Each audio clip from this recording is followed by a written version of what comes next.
एक दिन प्रभु ने सोचा, कभी कोई रानी रूठती है और मैं मनाता हूँ, कभी कोई रूठती है मैं मनाता हूँ, लेकिन इतने वर्ष हो गए विवाह के, आज तक रुक्मणी जी कभी रूठी नहीं। मुझे नहीं पता है कि रुक्मणी जी जब क्रोध में आती हैं, जब रूठती हैं तो कैसी दिखती हैं। प्रभु ने सोचा कि आज देखता हूं कि रुक्मणी जी रूठती हैं तो कैसी दिखती हैं। प्रभु जो है अपने शयन कक्ष में आकर उदास होकर शांत होकर लेट जाते हैं। रुक्मणी जी आती हैं और देखती हैं कि प्रभु जो है आज बड़े शांत हैं, उदास हैं, क्या हुआ। रुक्मणी जी की आके कहती है, प्राणनाथ आज आप इतने उदास क्यों हैं? आप सदैव मुस्कुराते रहते हैं, आपके चेहरे की क्रांति कभी धूमिल ही नहीं होती, आज आप इतने उदास, निराश, हताश क्यों हैं? क्या हुआ? मुझसे कोई अपराध हो गया क्या? मैंने कोई ऐसी गलती कर दी है जिसके कारण आप नाराज हैं? प्रभु ने कहा, नहीं रुक्मणी, आपने कोई ऐसी गलती नहीं की है। रुक्मणी जी ने कहा, प्रभु फिर क्यों आप इतना उदास हैं, इतने नाराज हैं, इतने चिंतित हैं? प्रभु ने कहा, रुक्मणी मैं सोच रहा हूं कि तुमने मुझसे विवाह क्यों किया। अरे तुम्हारा विवाह महाराज शिशुपाल से हो रहा था। मुझे देखो,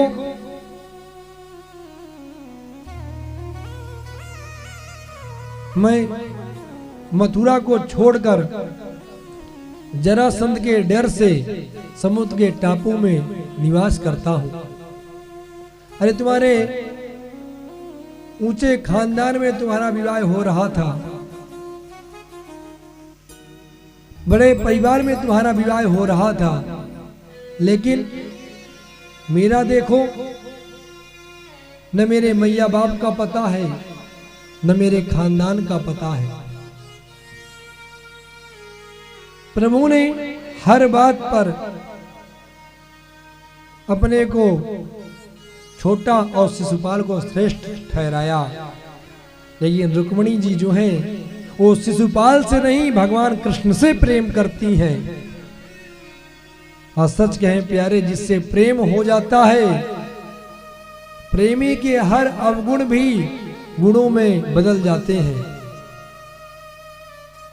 कहते हैं ना कि हमारा दिल जिससे लग जाता है, उसके समक्ष सुंदर से सुंदर स्त्री कन्या आ जाए फिर भी उसकी ओर आकर्षित नहीं होता है। सच्चा प्रेम जिससे हो जाता है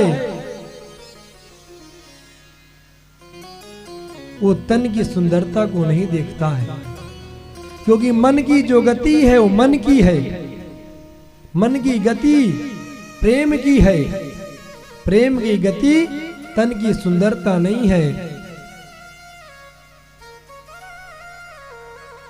जैसे प्रभु ने कहा कि रुक्मणी अभी भी समय है, यदि तुम चाहो तो शिशुपाल से विवाह कर लो। जैसे रुक्मणी जी ने ये सुना कि भगवान श्याम सुंदर ने ये कहा कि अभी भी समय है, तुम विवाह कर सकती हो, महाराज तुरंत रुक्मणी जी बेहोश हो गई, मूर्छित हो गई, और मूर्छित होकर जैसे गिरती हैं, प्रभु ने तुरंत चतुर्भुज रूप धारण कर रुक्मणी जी को गोद में संभाल लिया। प्रभु ने कहा, अरे रुक्मणी, मैं तो बस देखना चाहता था कि तुम क्रोध में कैसे दिखती हो, लेकिन इतना कुछ कहने के बाद भी तुम मुझ पर क्रोधित नहीं हुई, मूर्छित हो गई तो हो गई। तुरंत रुक्मणी जी को प्रभु ने संभाला, बैठाया। प्रभु ने कहा, अरे रुक्मणी जी, रुक्मणी मैं तुमसे हास परिहास कर रहा था, मैं देखना चाहता था कि तुम क्या कहती हो। रुक्मिणी जी जान गई, समझ गई कि प्रभु मुझसे हास परिहास कर रहे हैं। तो रुक्मिणी जी ने कहा कि प्रभु आपने जो कहा है सच ही कहा है।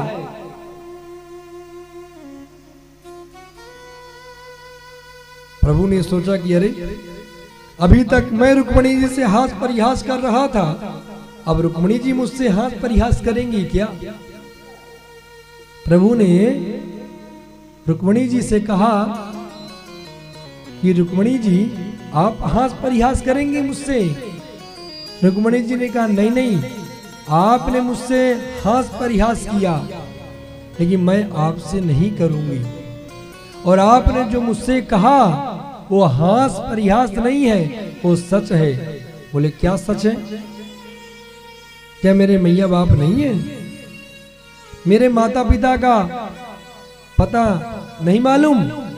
रुक्मिणी जी ने कहा हाँ प्रभु, आपके मैया बाप कौन हो सकते हैं? आप पूर्ण ब्रह्म परमेश्वर हैं। ये संसार आपसे प्रारंभ होता है, भला आपको कौन जन्म दे सकता है? तो आपने सच ही कहा है कि आपके माता पिता का कोई पता नहीं है। प्रभु ने कहा कि मैंने तो ये भी कहा है कि मैं रूपवान नहीं हूं, तो क्या मैं सुंदर नहीं हूं? रुक्मिणी जी ने कहा हाँ प्रभु, आपने सच कहा है कि आप रूपवान नहीं हैं। अरे रूपवान होना मनुष्य के लिए है, आप तो परमात्मा हैं, आप तो निर्गुण निराकार हैं, आपका तो कोई रूप ही नहीं है। या यूं कहें कि संसार में जितने रूप हैं वो सब आपके ही हैं। जब रुक्मिणी जी ने प्रभु के हर वाक्य का अर्थ ही परिवर्तित कर दिया तो प्रभु ने कहा वाह रुक्मिणी वाह, यदि आज मैं तुमसे हास परिहास नहीं करता तो तुम्हारे इस ज्ञान को मैं नहीं जान पाता। तुम इतनी विदुषी हो, इतनी ज्ञानवान हो, ये मुझे पता नहीं चलता। सुखदेव जी ने कहा कि राजन, इस प्रकार से प्रभु बड़े ही आनंद पूर्वक